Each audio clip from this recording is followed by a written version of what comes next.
Not long ago, you gave a speech at the US Congress. Over there, you said that this October 7th massacre was decades in the making. Can you please elaborate on it?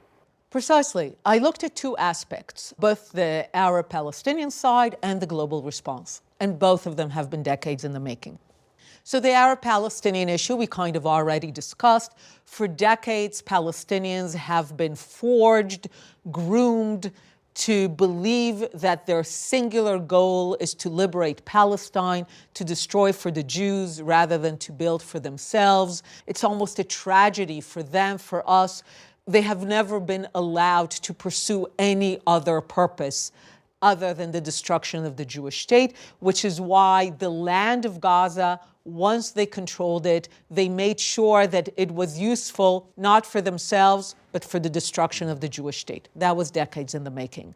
But also the global response. If for decades people hear Israel, Zionism, Star of David equal evil, then on the day of October 7th, the immediate visceral response is, well, they had it coming.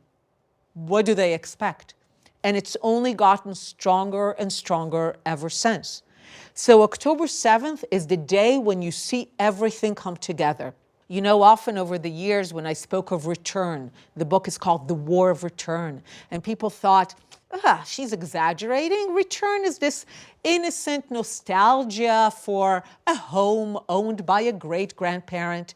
And we would always say, again, read the Arab-Palestinian text from the 50s, from the 60s. Return was never an innocent idea. It was always about brutal triumphalism and violence over the Jewish state. The descriptions from the 50s and 60s are exactly what took place on October 7th. October 7th is the realization of the Palestinian vision of return. Hamas executed that on behalf of the Palestinian vision, which is why on October 7th you have so much Palestinian exhilaration in Gaza, in the West Bank, in London, in New York, because for 75 years they have not been waiting for a state. For 75 years they have been waiting for return.